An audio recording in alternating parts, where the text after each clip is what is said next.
Sandra Queely at it. And this morning I have with me a guest. I'm going to have you guessing while I tell you how beautiful the weather is. It's sort of rainy on the outside, but I think that is absolutely what we need. We've had that balance in weather. The sun has been out in all its glory. We had a beautiful breeze blowing through. Now we have the rain. Plants are grateful. But normally when there's a full moon approaching, we do have rainy weather. That's my old time teaching. It comes back, never forget that. So you know that whenever the moon is up in all its glory, we're always going to get that rain. It is responsible for moods and foods and everything else. That's one of the good things. Tides and everything else that is there. I'm just trying to see if I can get back into what my grandma told me or my great auntie told me. Those are the teachings that you hold on to. But it's a beautiful Friday morning here in St Kitts and Nevis, and I feel great. I do hope that you do. As long as you're alive, you take that deep breath and say, that is what life is all about. It's just a breath. That breath that you take decides whether or not you are alive or you're dead. And because you can take that breath, you're definitely alive. Give thanks and praise. Good morning, Honorable Eugene Hamilton, one of my favorite politicians. I love to listen to this man.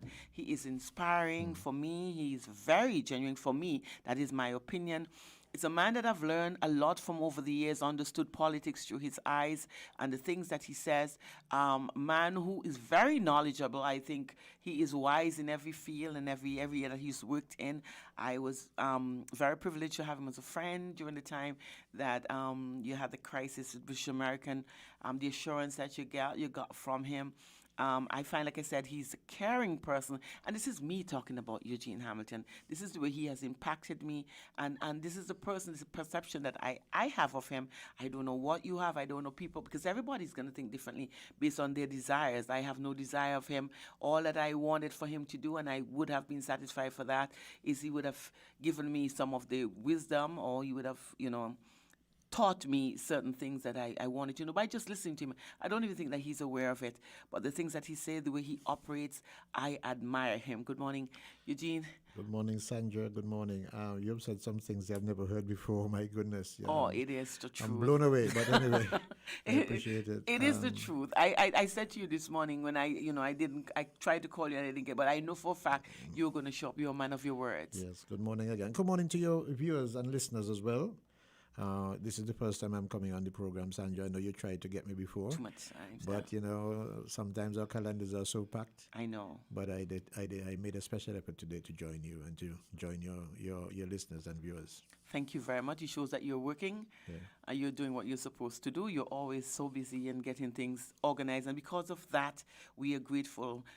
Eugene, yeah. I said what I say about you because that's the way you have impacted me. I don't think that you didn't even know that. No. But I think that we want, I know you as a politician, and think people look at you as a politician, and politicians do err sometimes because it's so many promises, so many different people, so many variations of demands, and so definitely you're only one human being, and sometimes you can't live up to expectations, and people always look at the areas that you did not stand up to, but the areas.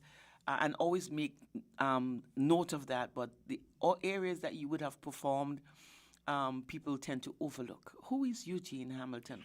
What do you want us to know about you? I think you've captured what happens in the realm of politics very accurately. Mm-hmm. You may do 99 things correct.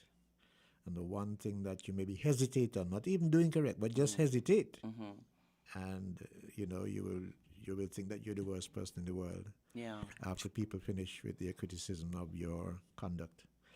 But look, it has been a journey for me, of which I'm thankful, grateful. I feel blessed to have been chosen by the people. Mm-hmm. I feel blessed that God has had a hand in choosing me.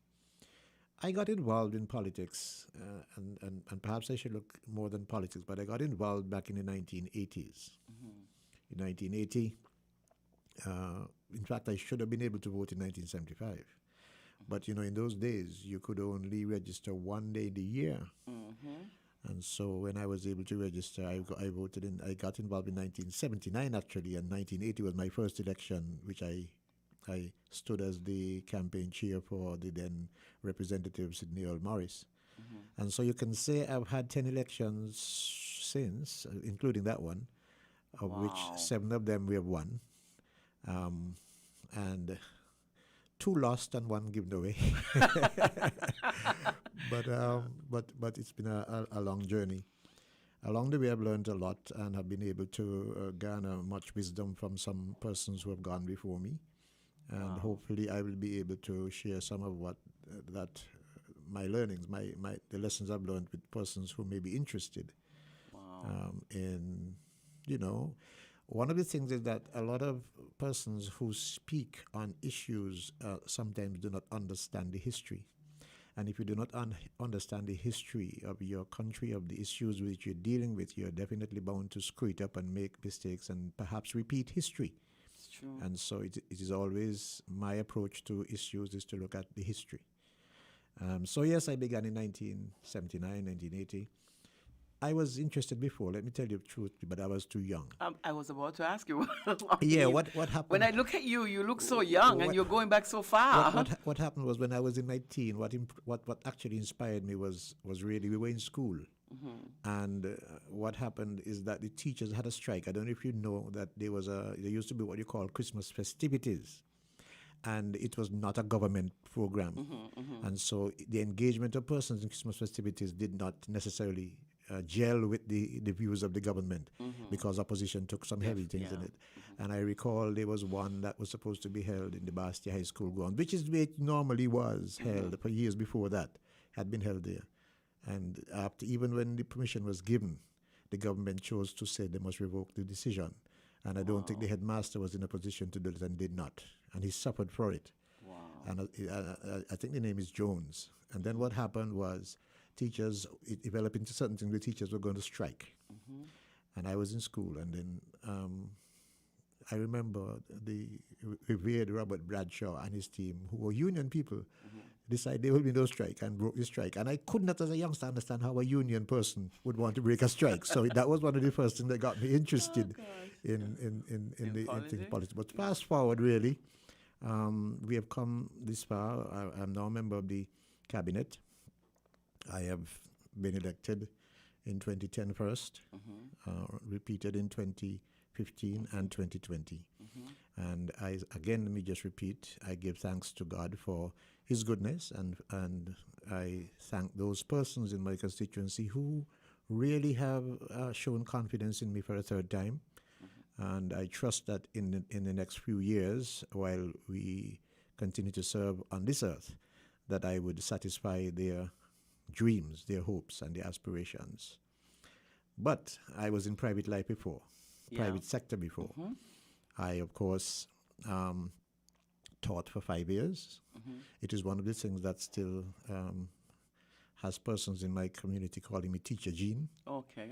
And of course, I worked in the financial services industry, National Bank.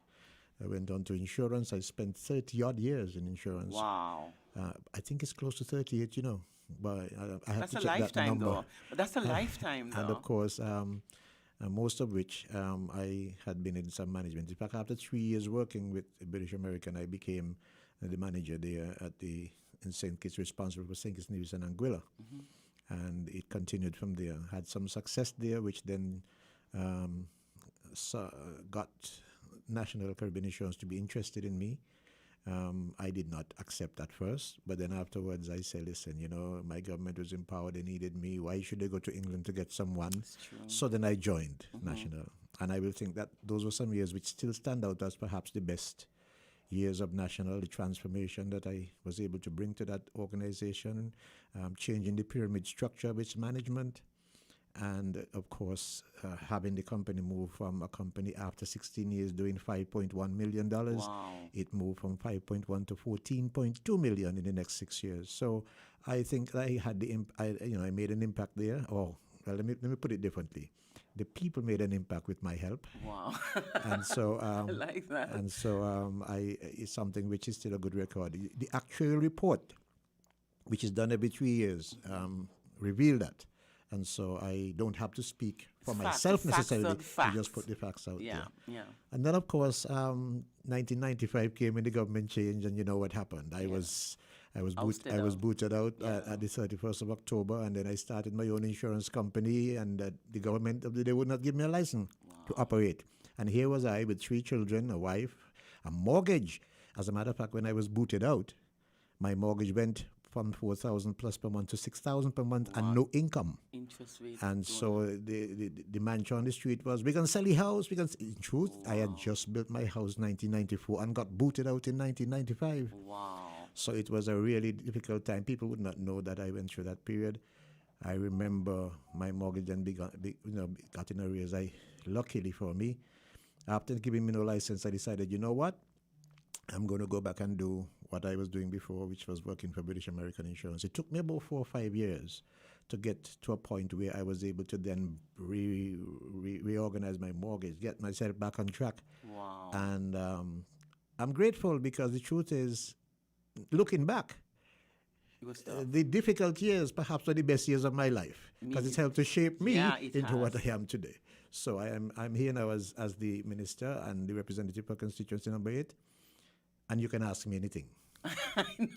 I know that, and I am grateful that you didn't have to give me permission to do that because, definitely you're going to be asked anything. When you listen, you are so human because we look at politicians as people, as superhuman, superheroes, and that they can do all of these things, not realizing that they themselves have had their hardships and they have their homes to run. I mean, you have adopted us, or we would have given you that, elected you because we think that you are the person and the right person for the job.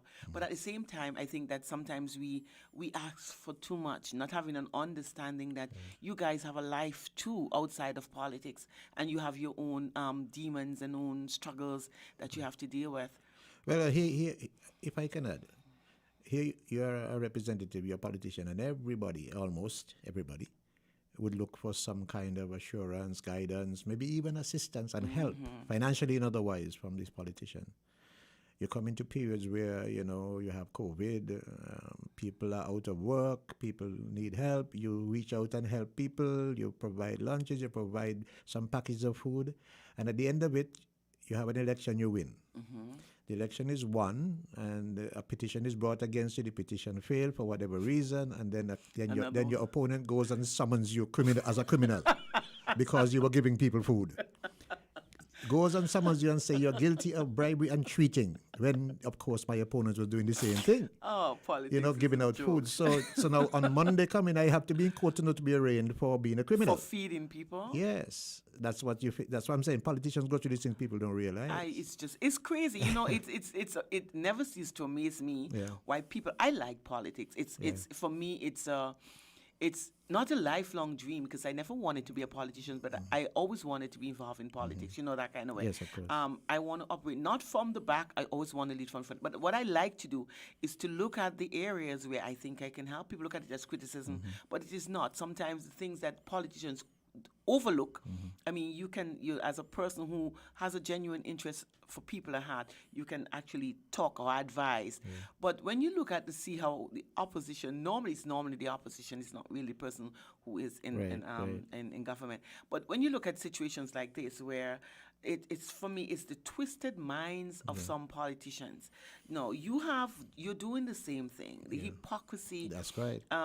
You're doing the same thing, and then at the end of the day, for greed and that desperate need to be there, then you ask yourself a question: if a man is going to take you for court for feeding the people, then what is in his intention when he gets into politics? And he was doing this. The point, though, is this: such cases like this opens up the Pandora's box. Yeah, it does. Because the truth is, even the flights they bring in from overseas is now fair game.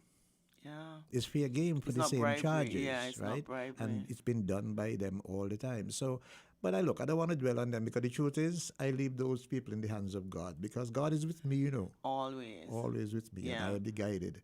And so, He knows. And when the story is told, people will be the judge. Yeah, and oppositions are always going to be opposition. Yes, they're going to oppose. Even if it's the right thing, they're going to oppose it because that is what they're supposed to do. They're in opposition. And so sometimes we don't look at that. They do contribute because they keep the government of the day on their feet, because that's what they're supposed to do. Make sure they look at the areas that they think, come up with ideas, but they don't do that because they use the criticism, and not constructive, but actually to bring down. Even when the government is doing good, the opposition is going to oppose. So that for me is what it is. Sandra, we had a service yesterday. I don't know if you followed it. We had the day of prayer. Yes, of course, National Day of Prayer. And if anyone paid attention, one should realize, even if you didn't pay attention, you should know that there comes a time in the life of men and women, when they must always reflect and give thanks. And so I trust that persons took the time yesterday to attend at least their own church, just to kneel and say thank you, and to speak to their own self, themselves about how to change their lives, structure their lives to do better, not only for themselves but for the other man. In fact, it is better, it is more rewarding to be doing good for others than to be doing it for yourself. I'm always says intercession is good, and people have to need that. I always do that. I always try to think every day. At the end of the day, I sit down and I reflect on the things that I would have done for that day and wonder how I could have done it better or what I can do otherwise. It's a good question to ask. Did I do things today that benefit the quality of life of others? If you answer that question affirmatively, then you would have done. You can go sleep peacefully. That's if not, then you twist and turn. What should I do tomorrow? And I think that is absolutely necessary for people to do. Start to intercede on their own behalf and see where you could have done better, and praise people who would have done well and who would have given you the opportunity to do what you have done. And I find that is what people are supposed to do, instead of always looking at the bad things that people are not doing. Well, I listened to your life journey. Recognize that insurance is an area that you would have spent a lot of your time, and you would have garnered, I think it's insurmountable amount of information. And I'm seeing now where you're put in that position, because we're looking at the national health insurance for all. And the fact that you're in Social Security, again, it's an insurance. People don't have a good understanding of what Social Security is all about. And that is one of the reasons why some people neglect to. Well, you raised the issue of universal health insurance. People call it by different names, universal health coverage. Look, the early road for universal health in St Kitts and Nevis began somewhere around about 2003, 2004, when I began getting involved in the politics at this level. I was pushing for consideration for universal health coverage for all. It did not materialize in 2004. I believe if one looks back as a result of my advocacy, you might find that the manifestos then began to feature universal health coverage. By the time we got to 2015, we realized that the opposition now, who was the government then, had done quite a lot of work to introduce universal health. But the path they were taking, I reviewed. It was important to review it because it was, in my view, in need of a new look, to look and make sure that everyone. You see, I was inspired. More recently, I was inspired by the fact that some persons in St. Kitts who did not have the resources. In fact, you find those persons almost always. Those who have the resources, you probably don't know about them. Yeah. But those who don't have the resources, you always know that there's a sad story. And I remember the young man from Keys who had an operation and who was asked to take 21 cycles of chemotherapy in Trinidad and Tobago. At the time, we had no oncology unit. And he had to go there for $30,000 US, which he didn't have. He was a poor fisherman who really had nothing. And so basically, he was around begging for contributions. And I know people who were laughing at him, who just smirked on him, And so I thought, wow, no one in a nation, in a country which is claiming how prosperous it is, in a country that is leading in the region, no one should ever find themselves short of getting the help they need when they need medical services, because it is one of the things that we are called upon to do. When you read Matthew 25, if you're sick, you look after the sick, you feed the hungry. Those are some of the things we are admonished to do. And so that is crowned also by further scripture, of course, because I'm sure you've heard me say it before, and I'll say it now. Because 1 John 3 and verse 16 does say, and verse 17, sorry, does say that, if you have the world's goods and sees your brother in need, you must show compassion on your brother, or else God's love does not abide in you. Definitely. And if it is you see your brother sick and in need and you do not show compassion, how then can you claim you love God? It's true. And so the point is we have to shape, that's what I'm saying, we have to wake up in the, have I done something today that improves the quality of life, that does something for those who are less fortunate than we are? And that is how we must approach how we live our lives. I think you will feel better.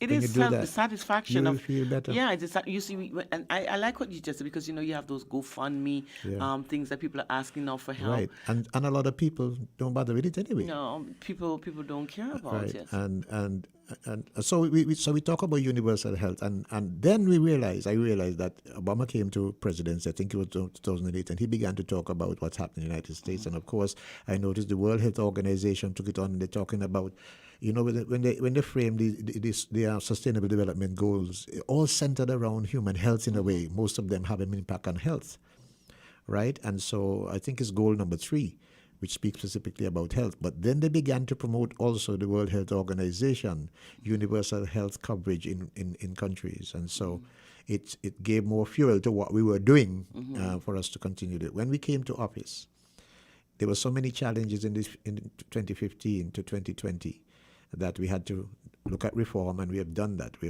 have looked at, we brought in the University of the West Indies Health Economics Unit. They spent a year on the ground. We put a commission in place headed by Azil Clark, a whole team of people. They did a document which is called the Blueprint for the Implementation of Universal Health. We brought the actuaries in, Monroe Chappelle, which is the principal person in that is Father Derek Osborne, who also serves the Social Security in St Kitts and other areas in the region. And they did a costing. The costing for such a program is ranging somewhere between the figure of 143 million to 181 million, depend on what it is. And so the question of how to finance it, and there are several questions. Cabinet has now looked at the document and have agreed.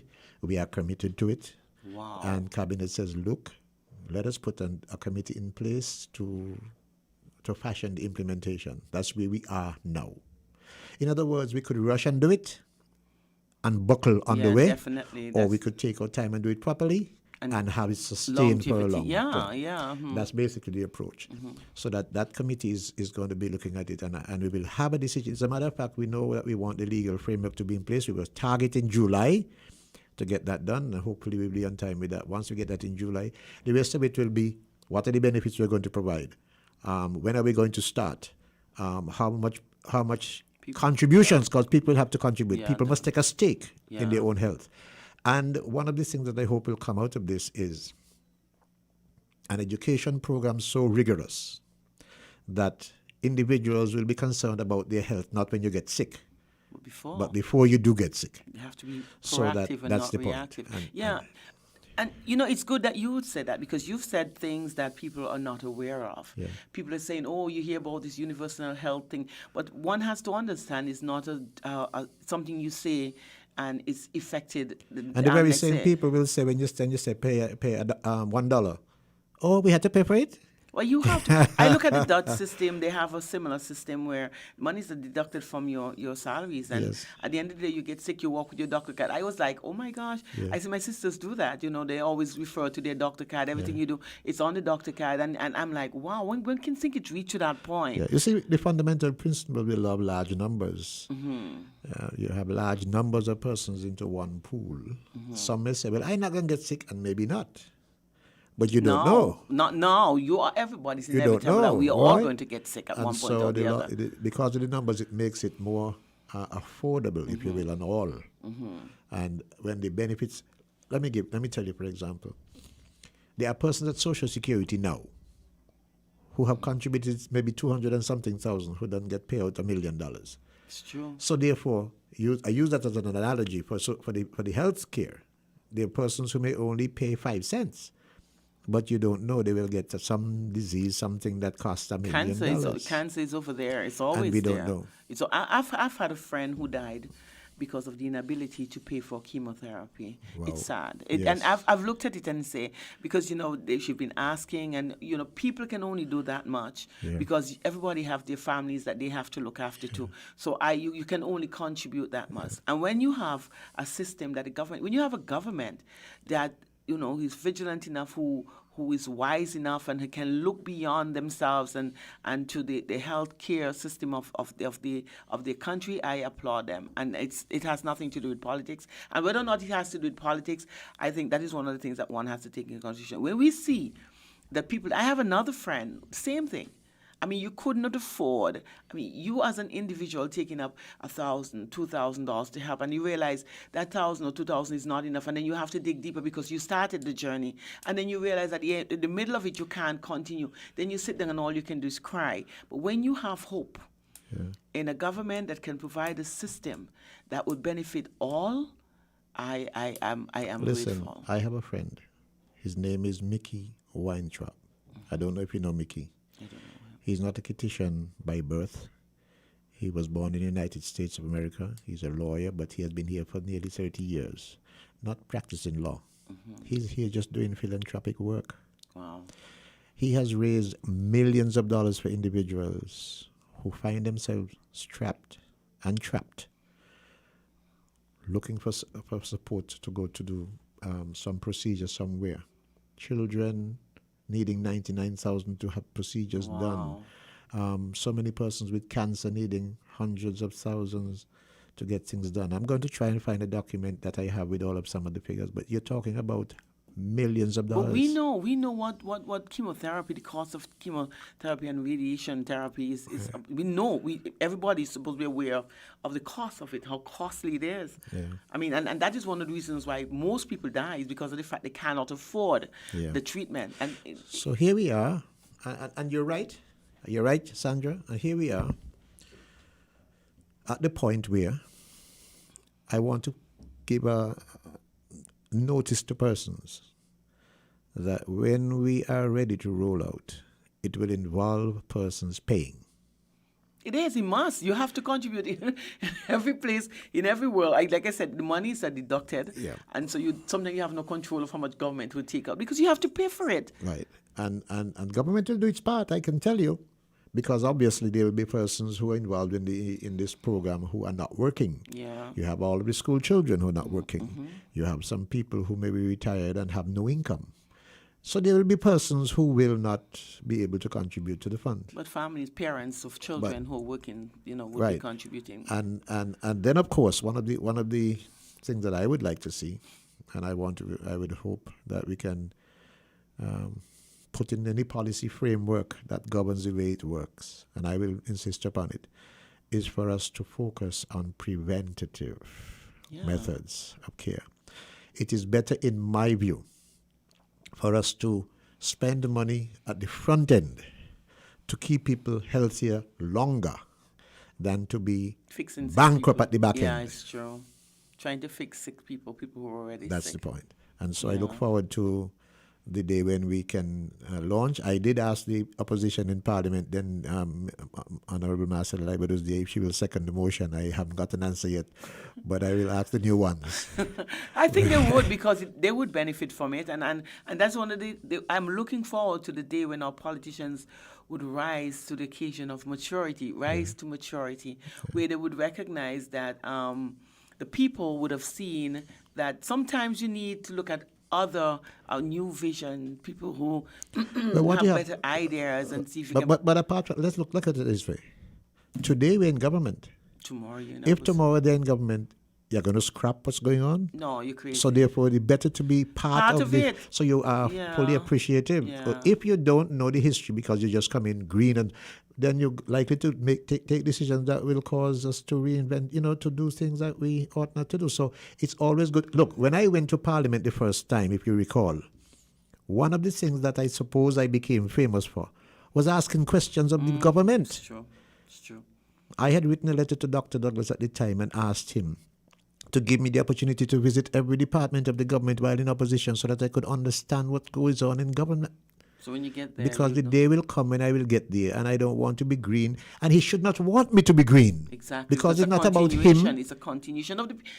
Thank you for saying that. It's not about him. Politicians have to remember it's not about them. And sometimes I ask the same question: who is the interest here? Is it their rise to fame or the people that elected them to go And there? that is one of the mistakes we make as politicians. Not every one of us, but some of us. Yeah. We think it's about us. We think that we should, the world must glorify us. Yeah, you're on the world stage now. and You're going to benefit now. You can build a house that you want to build. You can buy the. listen, Yeah, I will say that what happens to many of us who become politicians, eventually we behave like masters of our own fate.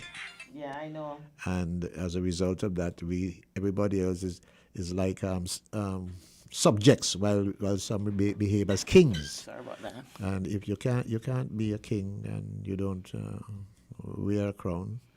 I remember, I remember very clearly that in the former government, one person, and I could call his name Dr. Douglas, when I remember referring to his supporters as loyal subjects.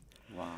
And I remember Washington Archibald really went after him because Washington, you don't say those things for Washington Archibald. Yeah. And so God, bless his soul. He actually took him on and said, no, you're not no king. People think that when you have a following, then you become something like that, and not the humble servant of the people. And that's what is. Politicians are, the humble servant of the people. You are the boss. They got you there. I am the servant. Yeah. While I will have my ideas, I have to listen to what you have to say collectively and individually. And where what you say makes sense and is of benefit to the majority of people, you do that. In fact, one of the things that has guided me in my thinking, it may not happen always in practice because there are other persons who are part of the decision, is to apply in most part, at least in a significant number of ways, the utilitarian principle of governance, which is to do the greatest good for the greatest number of people. It is why I talk about things like universal health, because it's the greatest good for the greatest number of people. Sure. It is why I embrace things like social security, because it's the greatest good for the greatest number of people.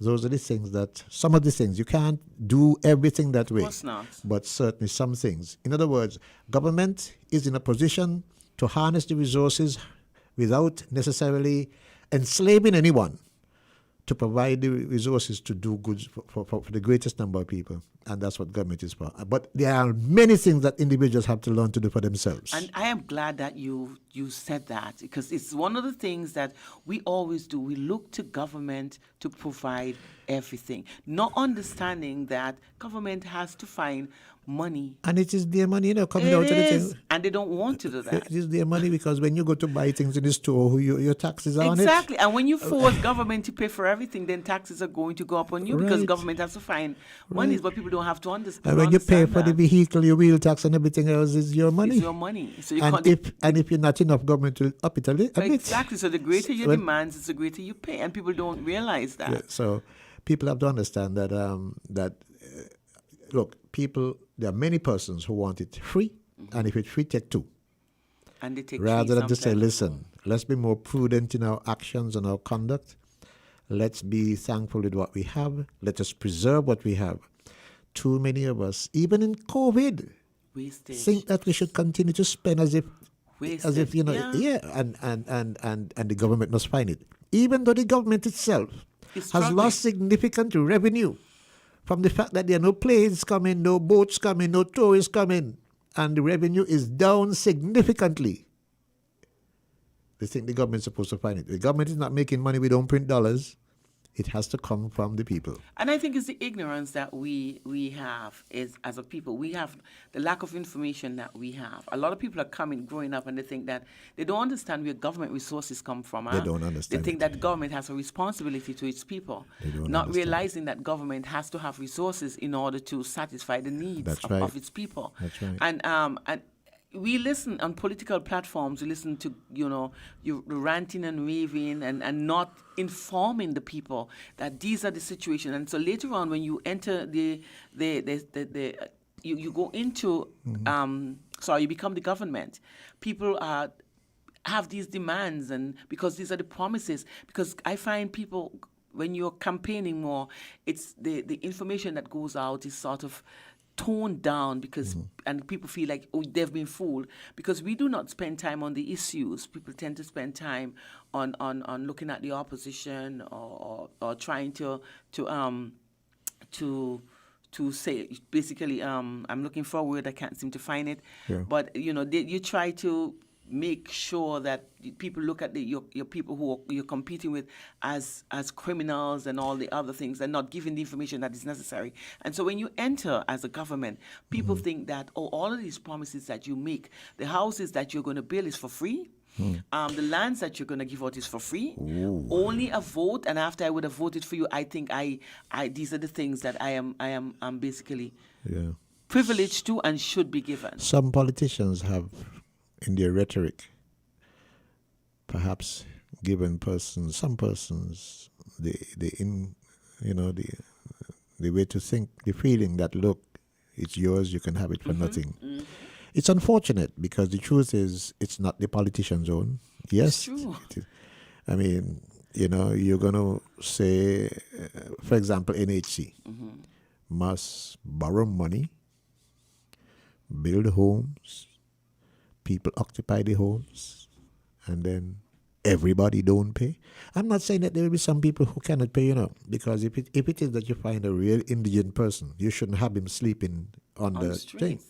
And so you build the appropriate thing for him. But by and large, one should consider that when you get a home, it's yours. It is an investment that you're making, perhaps the largest investment in your life. The one that could be the savior of entire future families to come, because that asset is something that can be used in so many ways, including to be able to raise funds for the development of the rest of the family ahead of you. It makes a difference. And so people don't understand, Sandra, some people, that when you get a loan and you don't pay, you're enslaving yourself. Because your loan is structured with a certain level of interest. Let me use a bit of it. If you have a $10,000 loan, and when you pay it off in 5 years, you pay $10,000 plus $5,000 interest, and you don't pay, you miss some payments, the interest of $5,000 goes to 6, then to 7. So you end up having to pay 17, 18, 19, 20,000. And if you don't pay, obviously, those who lend you, they have a document on which they could act upon to dispose of whatever assets. So all you paid for is lost. I'm saying it is enslavement. If you and it's not even anybody enslaving you, you're enslaving yourself. By not paying you're not paying your mortgage, you're not paying for your land, you're not paying for any, but you're enjoying some other things, changing your hairstyle every day. I mean, See, people don't understand government provide opportunities. Yes. And it's an opportunity that you would get. And there's some people, like I know when I was growing up, a teenager starting to work, I wanted to own my own house. But I wanted to wait to the point where I think that I could afford to pay a mortgage. So when government had this low income houses that they started to build in 1980 under the PAM administration, I was excited, because then I knew I could have had the opportunity. Normal circumstances, I couldn't get up and buy a house from a private person, because you have to find the money one time. But when you do it with government, you always think that, oh, I can do it over a period of time. The interest rate is not as high, and the pressure is not there, because you know it's an opportunity you have been given, and then you have to become responsible. Yes. You have to become responsible in knowing that although you've been given an opportunity, you have to honor that. It's a contractual agreement. You have to honor that part of the contract where the opportunity benefits you. And at the end of the day, just like you say, if you don't want to enslave yourself, you have to honor the fact that government would have given you the opportunity to do so. And I agree with you. It happens in almost every sphere of life. I may be shifting the conversation here, for example, to Social Security, for example. Can you imagine that Social Security opened its doors since 1978? And you may have persons who have worked in the 80s, in the 90s, worked more than 20 years, but during those 20 years never allowed contributions to go to Social Security. So when you get to 62, what's going to happen? Social Security will only give you back a lump sum because you have not contributed 520 contributions, which is 10 years, and you don't get a pension. You become a burden on the state. But if you had been consistent, persistent, make sure your employer pays, or if not, if you're self-employed, you pay. Then when you get to 62, you are entitled to a pension for the rest of your life, however small, it's an income. And I want people to appreciate and understand that today as we speak, there are many persons who go out to work for others, and the persons who employ them don't pay any Social Security for them. Don't see it as a burden, see it as an investment. Because I can tell you, if you live long enough, you will always get more out of Social Security than you ever put in.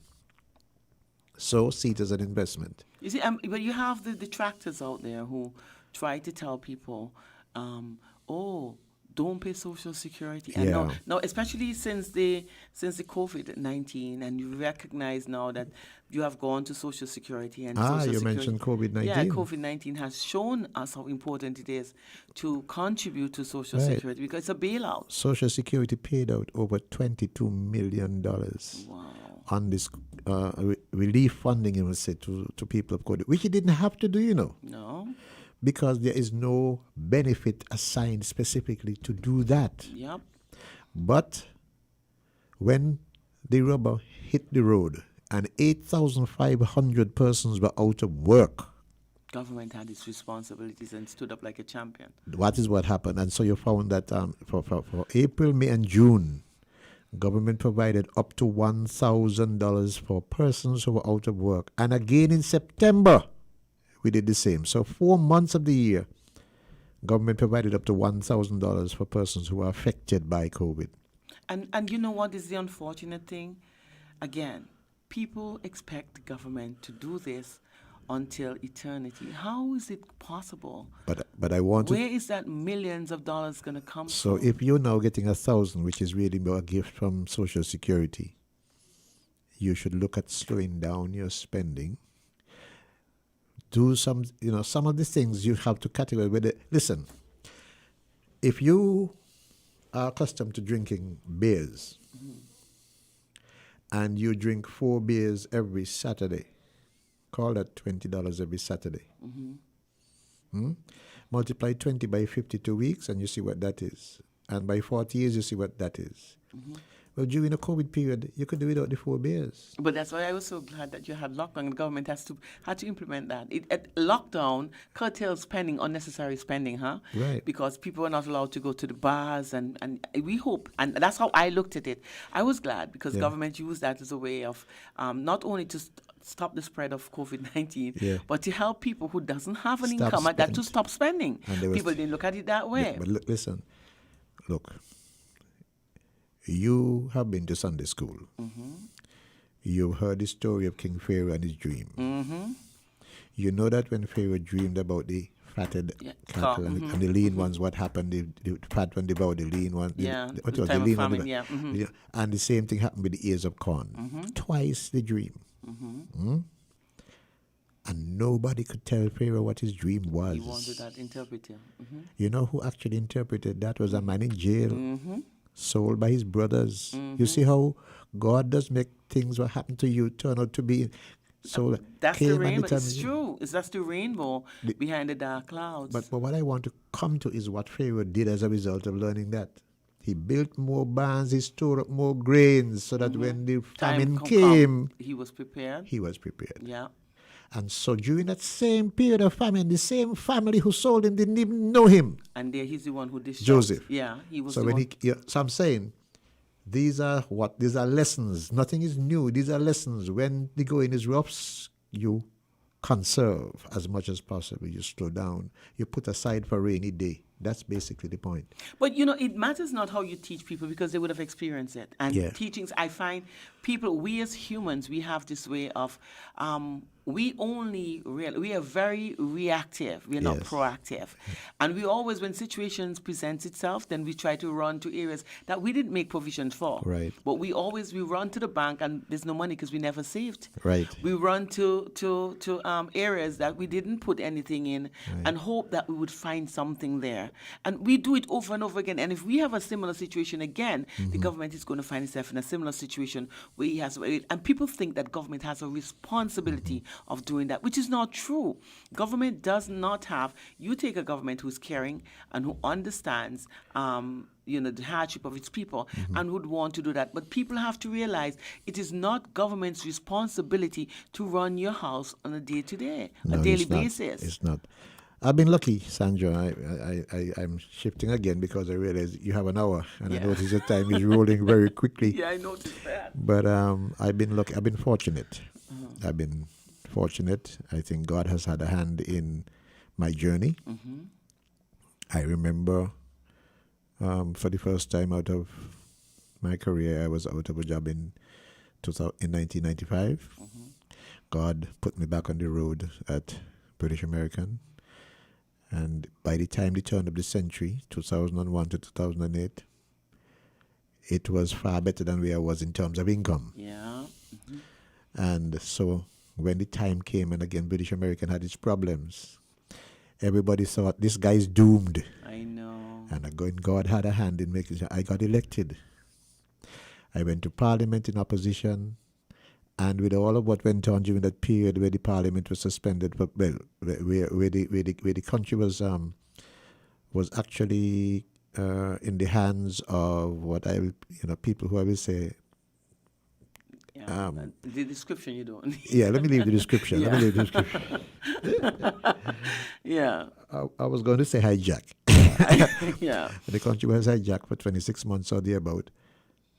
And then I got thrown out of Parliament with the words coming, toss him out like a common criminal. I know. And then I returned the very next time back in Parliament on the government side. And I've been there since. That's why I said, God has a hand God in has what in your we- journey, yeah. But there's another message I want to leave to all who may listen to this program. In that too many of us those of us, especially those of us who say we love God, those of us who say we're Christians, I want us to understand that don't see God as any distant thing for you to be praying to. God is in you. He might be that, but God is in you. It's in you, and You it say- reflects that and the way you live. So And you so- know whether or not God is in you by the things that you do. And so your prayer is about changing yourself exactly, first, so that God can reside where That's the there, point. and that's So that- and direct you from so that within. the goodness will come out of from you. within you. Yeah, that's And you be good, your family be good, your neighbor be good, your village be good, and yeah, and the whole- world will be good. and the whole world will be a better place. It's amazing that you say something like that. Let me tell you, and I always tell people, nobody defines me. I'm that. Yeah. I'm that kind of person. I'm indestructible. Yeah. Not by people's word or their No, thoughts. I'm glad you said that, and I will tell you this, and it's something I read. I don't remember the author right now. I wish I remembered the author. But anyway, it goes like this. There is a small ship on this huge ocean. This huge body of water can't sink the ship if the water does not get inside the ship. Thank you. So too is your own life. Exactly. What people say and do Doesn't and so have on, not any effect on me. So except you let it get inside. of you. And I have practiced and I have mastered that Yeah. that way of not allowing. So people have a Never. right to say, and I always believe I talk about people, so people have a right to talk about me. And by saying that, it doesn't matter what you say. So those of you Right. who wants to waste your time, Don't waste trying your time. don't, because Listen, you can't what break people me. say about me, or about you should not affect No, you. I'm You know what really unbreakable. affect you is how you How you see accept it. what people say Exactly. about you. I listen. That's what happens. Joel Osteen one time had this preaching. I was trying to teach my son that, Yeah. and I said to him, "Listen, it doesn't matter how the world sees you. It is how you see yourself It in the is how- world. exactly. And so the world doesn't define who you are. You can make the world a better place It's an by being who important you are. lesson It to is a pass lesson on to the young ones and coming definitely. up. Because you see, Sandra, look, if that lesson is learned by the young people, they wouldn't kill them. What they a wouldn't, better they world wouldn't, it they would be. wouldn't Of kill each other, course you know. not. Because in other words, they wouldn't let what other people do get inside them. Exactly, and it is the things, it's the way that we allow people to affect us. Yes. Is the way that we react. And, Yes. and I say to people, and I always said, I am who I am. I Yes. am unbreakable. Yes. And it matters not what the world think about me. I Right. always look at how I can affect myself. Right. Or, you know, the world is affected by me and not how I'm affected by the world. Sandra, I have some ministries now. The first time I was I had quite a few. Boy, I had a rough time with agriculture. In the first year, let me tell you, the first year of agriculture with me, drought hit St Kitts in 2015. It was the worst drought in 100 years. Because you were there. I don't know. It was a baptism I did not expect. It's your life. It's your life journey. And agriculture declined by 31% that year. And as if to say it's not enough, when 2016 came, it was not much better. And 2017 was getting worse until the hurricanes came. And 2 hurricanes came and battered all people in agriculture. I mean, listen, period, went through that period. So listen, all of this to my mind, and I'll put it this way. The days of adversity, the days of challenge, the days when you're under pressure, you will look back and see those as perhaps the best days you've had because it helped to Strengthens you. shape. Yeah. That's what it is. It is. You come out stronger. Yeah, I look back at my childhood days and I embrace it. Yes. Because it's because of all of those days that shaped my way of thinking. Right. And I'm grateful. And I have some ministries now. I have social services. It's about helping people. I have gender affairs, and you know what's going. If you know some of the things that goes on there, I have an it's idea. it's I have something an that idea. I feel really blessed to be part of doing good for people. And I have that. I have ecclesiastical affairs, and I am so book glad. of the Bible. And I'm glad for that. I have social security. I have human settlement. Wow. I mean, It's who you so- are. Let me tell you, in life, and I said it to my son. He and I always have this. He's very deep, Yeah. and so I always have these discussions with him. In life, you know who you are Yeah. by the things, the areas, the environments that you find yourself in. Yeah. The challenges that comes to you, it comes to you because you're capable of handling them, because that's who you are. I had a critic who said, "Look what ministry they give him. You ain't give him the ministry, yeah." And I'm saying, is he looking down on people, the genders who are suffering? Is he looking down? I don't know what people. But I say, you don't let those things get inside you. No, not Because at you all. know what you're trying to do. You're trying to make sure that you improve the quality of life of the individuals who are around you, who God put you here to serve. People that think God put us here to serve ourselves. And then to make ourselves We have who to. we are. We are supposed to be selfless, altruistic in our approach to life. And I appreciate Better. that. That's why I say to you, honorable. I'm Yeah. going to say honorable now because Yeah. for me, you are that person. I say to you that I look at your life, I listen to the things that you say, and on the platform, the way you, the way you bring, you come over, the things that you say. It's always a privilege. Even in Parliament, I always listen and wait for when it's your turn to talk, because it's the I things that you appreciate say, the information that you bring forth, and the education that one can derive from. I thank you for the inspiration that But you're it giving is to me through true. what you're It's saying not now. just to inspire you. It's just because sometimes people don't tell you these things. But I do appreciate you, and I wish that people would see you the way I see you, and would give you another term if you're okay, if you're able to handle. If you're able to handle that. Yeah. Because I don't think people have looked at the good that you would have done. They look at Yeah. the 1% that you could not have Yeah. gotten because you didn't have enough time to do so. And in a lot, and I know you're wrapping up, but in a lot of ways, a lot of what they claim is really, when you get to the heart of it, you realize that sometimes they really have no story. None. It is true. It is true. Yeah. But it's sometimes the talk. And it was a pleasure having you. And I wish I can Thank have you, you again Sandra, for because having me. And always so short. so I'll have to short. come again. Yeah, I thank you for saying that because it's just me having to beg, but I know you definitely, because it's so much more you have to talk about. Yes, You of haven't course. touched the area of gender affairs. It's an area that we want to talk about. Exactly. Really and truly, it's something that I've Exactly. always wanted to have that discussion about, and we definitely have to look in the very, very, very near future where we can continue having this discussion. Thank So you you for can give having me. me. I would love for you to give me a time that you would be available, and so that the people would hold you responsible. Not today. I'll give you time for sure, but not today. Okay, thank you. Okay. Appreciate it. For those of you who are in tune to WINN FM 98.9, it was a pleasure having the Honorable Eugene Hamilton on this program. It's so informative. I always like to tap into his brain, and it's a pleasure being so up close and personal and be able to ask the information. I didn't even have to. And I want to thank him for making me look like a good what I am because of his You are a good fluency. Yeah, it's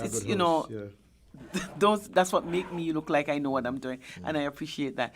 I want to say to you that it is Friday. It is the weekend, and we want to make sure that you adhere to protocols. Wear your mask, sanitize, social distance, and remember the life that you save might very well be your own. So adhere to protocols. We have been doing very well. I want to thank the NUOC for a job well done, and the fact that we are the envy of the entire world. People are using our methods to see whether or not they can curtail or curb the spread of COVID-19. So kudos to the government and the NEOC. You have done a great job, and we do hope that our people will continue to make it easier for them by doing what we are supposed to do. Enjoy the rest of your weekend. Stay tuned to WINN FM 98.9. Voices is up next.